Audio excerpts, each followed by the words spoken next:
Hoje eu quero conversar com você sobre as nossas mães. Vou te explicar por quê. Talvez você tenha entre 30 e 50 anos, talvez um pouquinho mais do que isso. E eu, como nutricionista há 25 anos, hipnoterapeuta, analista comportamental, fatalmente, numa condução nutricional, converso muito com as minhas pacientes e alunas do meu método de emagrecimento sobre crenças, padrões de comportamento, dores emocionais. E muito disso tem a ver com as nossas mães. Para uma mulher na faixa etária que eu acabei de citar, as mães normalmente estão entre 70 e 80 anos e quase todas, talvez seja um erro muito grande eu dizer quase todas, mas boa parte das mulheres dessa época tinha a linguagem do amor, tem, né? A linguagem do amor de serviço. E não sei se você sabe, mas existem 5 linguagens do amor: serviço, atos de serviço, presentes, toque físico, palavra de afirmação e tempo de qualidade. Então, normalmente, essas mulheres entendiam que servir aos filhos como mãe era uma forma de demonstrar amor, mas normalmente uma criança tem a percepção de amor com toque físico, colo, carinho, abraço, passar a mãozinha no cabelo, ficar segurando a mãozinha, coisas do tipo. Ou tempo de qualidade, uma mãe sentada no chão, brincando com a criança, brincando de boneca, desenhando, deitada no chão, pintando com a criança. Você consegue imaginar, se você tem 45, 50 anos, você consegue imaginar a sua mãe fazendo isso? Se você tem essa lembrança da sua mãe, você tá num percentual pequeno dessa faixa etária. Outra coisa era a palavra de afirmação. Poucas mães também dessa época tinham um entendimento do impacto que as palavras delas surtiam na nossa vida. Existem muitas mulheres que têm dificuldade para emagrecer e têm na cabeça delas as palavras que elas ouviam da mãe, mas não só da mãe, às vezes do pai, às vezes da madrinha, da avó, das tias. Existem outras figuras de autoridade para uma criança. Figura de autoridade em que sentido? Até os 7 anos de idade, uma criança não tem um filtro, né, um fator crítico entre o consciente e o subconsciente, ou seja, uma criança ouve uma coisa, ou vive uma situação, ou tem uma percepção de uma situação de um adulto que é autoridade para ele, para ela, né, para a criança, e aquilo vira uma verdade. Depois desse tempo, a gente vai criando um fator crítico que analisa se aquilo dali faz sentido e rejeita ou aceita, mas até os 7 anos não existe isso. Então, muitas crenças, muitas percepções erradas, muitos padrões de comportamento que nós temos hoje vêm das nossas mães. E por que eu quero falar com você sobre isso? Porque quando uma mulher se dá conta disso, ela começa a viver em conflito com a mãe. Mesmo que ela tenha um aparente bom relacionamento, e às vezes um bom relacionamento. Trata a mãe bem, passeia, vai à casa da mãe, a mãe frequenta a casa dela, tem um bom relacionamento com os netos, mas a mulher tem um certo ressentimento em relação à forma como foi tratada pela mãe. E o que eu quero falar com você especificamente? Que você entenda a história de vida da sua mãe. Outro dia eu estava conversando com uma mentorada, na verdade, né, era paciente, sobre isso, sobre o comportamento da mãe dela, e eu perguntei para ela, como são seus avós? Como é o relacionamento dos seus avós com a sua mãe? E aí, quando ela foi relatando tudo, eu falei, você tá entendendo que a sua mãe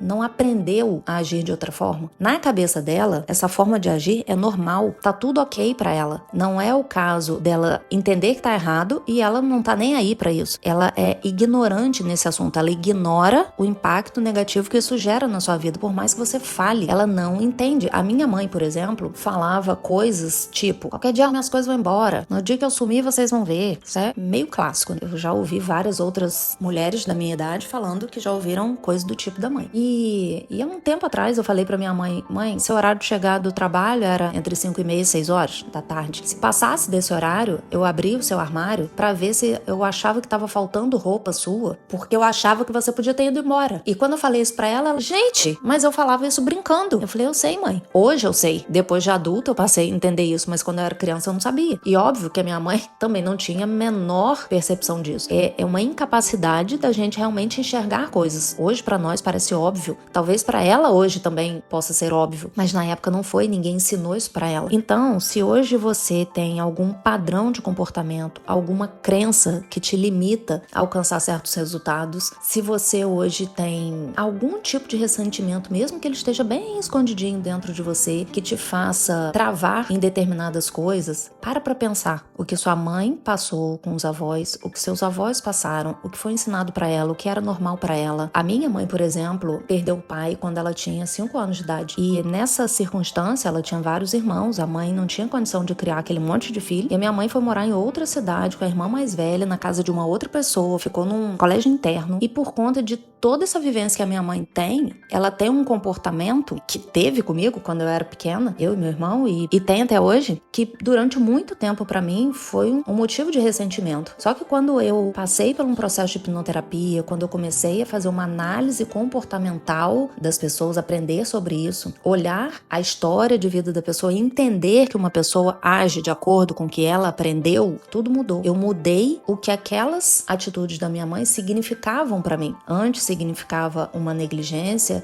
não uma negligência de não cuidar de mim, afinal de contas a linguagem do amor dela é serviço. Se eu tivesse doente, ela cuidava. Se eu tivesse com fome, ela me dava comida. Se eu tivesse suja, ela me mandava tomar banho. Mas uma negligência com as minhas emoções, com os meus sentimentos. Pra minha mãe aquilo era uma bobagem, coisa de criança, nervosinha, como dizia minha avó, cheia de lambimento. Então, as coisas que eu vivi continuam na minha memória, mas o significado dessas coisas é diferente pra mim. Então a emoção relacionada a tudo que eu vivi não é a mesma emoção que eu tinha antes, porque eu mudei o significado emocional disso. Então o objetivo dessa conversa aqui com você é que você pare pra refletir sobre a história da sua mãe, que você perdoe verdadeiramente, entendendo que por mais que a sua mãe ou qualquer outra pessoa importante pra você tenha tido atitudes que na sua cabeça são erradas, você consegue compreender que ela não tinha outra forma de agir porque ela não sabia fazer diferente. E você precisa verdadeiramente perdoar, tirar esse sentimento de dentro de você, porque isso não te diz respeito. Isso diz respeito à forma como a sua mãe vive e ela não tinha como entregar algo que ela não recebeu. Agora você que está ouvindo esse áudio e sabe que esse áudio está contido dentro de um conteúdo que fala sobre Deus, você tem clareza sobre uma ordem clara de Deus sobre o perdão. Então eu quero que você verdadeiramente trabalhe esse perdão dentro de você, não só pela sua relação com sua mãe, porque você pode pensar, nossa, mas tá tudo bem entre eu e minha mãe. Não é só por isso. É porque quando você perdoa sua mãe por conta de coisas que ela disse pra você, por conta de crenças que ela trouxe à sua mente, tipo, você é preguiçosa, você é procrastinadora, você nunca termina nada do que você faz, você não é disciplinada igual a sua irmã, você vai ser gorda igual a mim quando você ficar mais velha, você é gulosa, você é comilona, homem é tudo igual, homem não presta, sabe? Todas essas crenças que uma mãe dessa época trouxe pra nossa mente se tornam uma verdade e impacta negativamente na nossa vida. E por mais que a sua relação com sua mãe seja boa, por baixo dessa relação boa e esse entendimento de que tudo isso foi criado na sua mente por causa da sua mãe, te impede de quebrar esse vínculo e avançar. Então o primeiro passo é você ter uma percepção de todas as crenças, tudo que te trava, que tem relação com situações que você viveu com sua mãe. O segundo passo é você entender por que sua mãe agiu dessa forma e perdoar verdadeiramente. E o terceiro passo é você se desvincular disso daí. Isso é a história dela, isso foi ela que viveu, isso foi ela que falou, mas eu hoje sou uma mulher adulta, eu conheço a Deus, a minha identidade, quem diz, é Deus, a minha essência, muito antes de eu ser colocada dentro do ventre da minha mãe, a minha essência já foi gerada pelo Senhor e é Ele que diz quem eu sou e qual a vida eu vou ter. Então você começa a se libertar de tudo isso e em contrapartida você começa a amar mais a sua mãe, respeitar mais a sua mãe e honrar mais a sua mãe. E consequentemente você começa também a ter uma relação diferente com seus filhos. Então é um